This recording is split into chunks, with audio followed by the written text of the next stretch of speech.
spinning. Jones got the whistle and finished.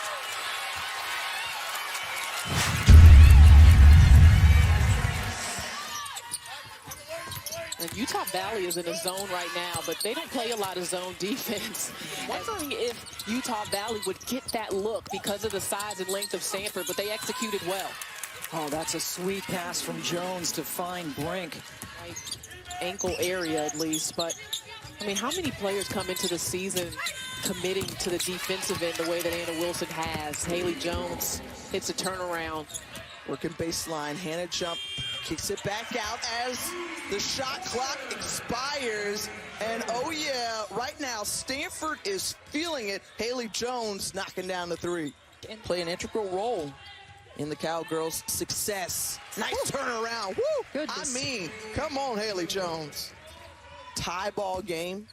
Opportunity to go to the Sweet 16, and wonderful pass there from Kiana Williams to Haley Jones. It's their largest lead of the ball game. Mack getting it deep in the post, but again, a couple of white jerseys around. Williams over to Jones. Jones going right at Collins. Some versatility, get to the rim. Jones taking her time, sizing up, letting it fly from three. My goodness, they seemingly can't miss from three-point range here tonight. Fields couldn't answer, back the other way. Wilson and the Cardinal getting out running. Jones, contact. Haley Jones, you can put a post player on you, a guard. She finds ways to get it done. And then in transition, I'm telling you, she's one of the most versatile players in the country. Also available on the ESPN app.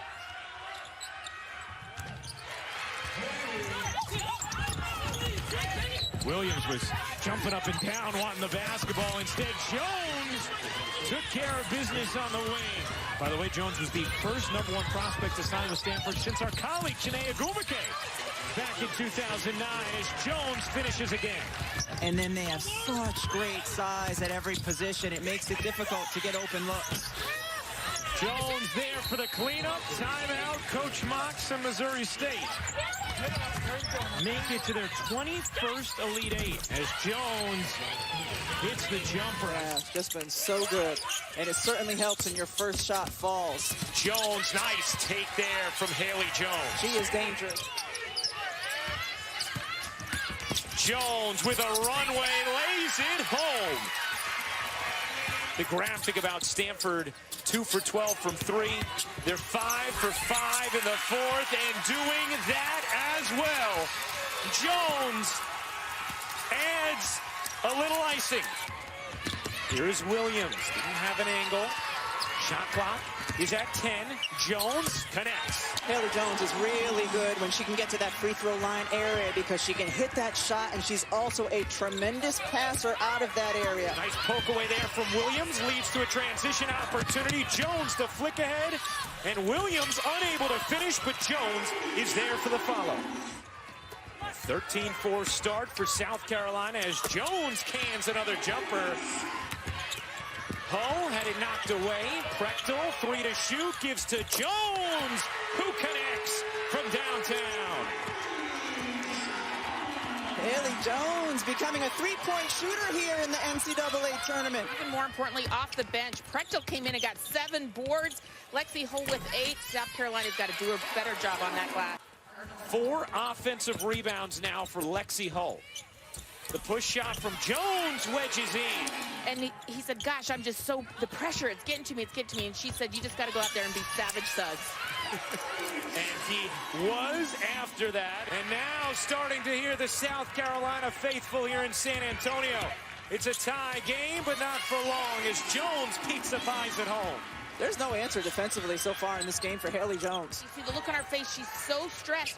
Destiny Henderson's been defending her well, and Haley Jones has been unstoppable with another three. Haley Jones and the addition of the three-point shot, look how confident she is stepping into it. Lexi Hull has been a perfect example of, on a day when you don't have your best shooting night, you can still really impact the basketball game. Jones, backdoor for 2.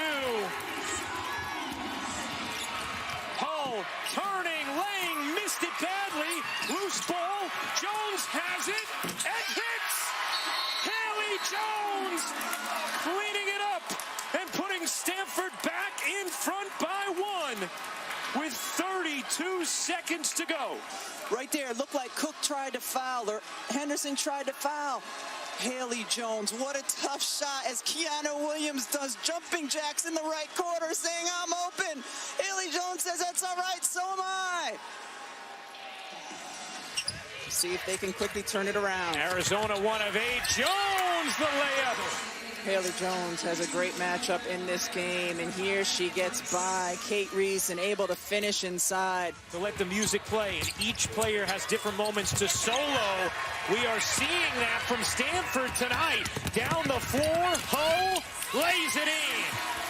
One of the best facilitating forwards in women's college basketball, on the money to Ho. 3 on Wilson, 3 on Brink now. They are both on the bench for Stanford as Jones goes back door. Get the ball into her. Look at all that room for the cut for Haley Jones. We're quicker. We're going to use that. Well, Tara Vanderveer had to make a change and went back from her big to her smaller lineup. And Jones takes advantage there. And Williams come alive here in the fourth quarter. Jones putting it on the deck, leaning and hitting. The steadying presence of Haley Jones. Brink dumps it down. Jones able to finish. Looking for McDonald, lobs it into McDonald. 5 seconds left. McDonald, 2 seconds. McDonald trapped, heaves, can't hit. That is it. Stanford survives again. The Stanford Cardinal, national champions in 2021. Congratulations to the Stanford Cardinal. This was a terrific game, right down to the last second. Here to do our interview with us is our most outstanding player, Haley Jones.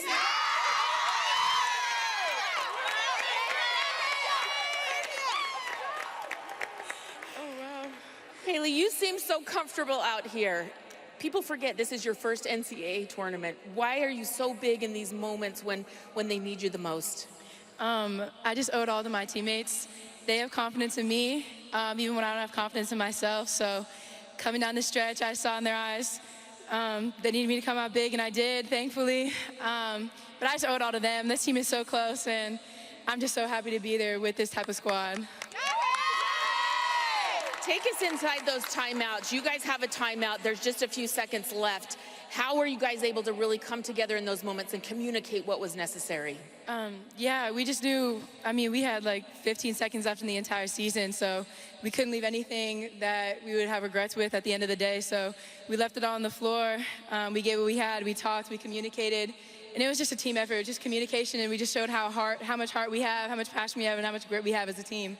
You guys had to have grit to get through this season. How would you describe the most difficult times you went through and how you fought through them?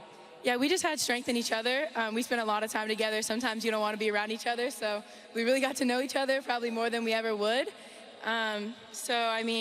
We just learned what people like to do, and we just grew so much in each other because during the hard times, there's nowhere else to turn except each other. So we just found strength in one another, and this was the goal all along, so it's surreal to be here right now. All right, an 87-day road trip ends in a national championship. Was it worth it? Oh, it was 100% worth it. Yes, 100%.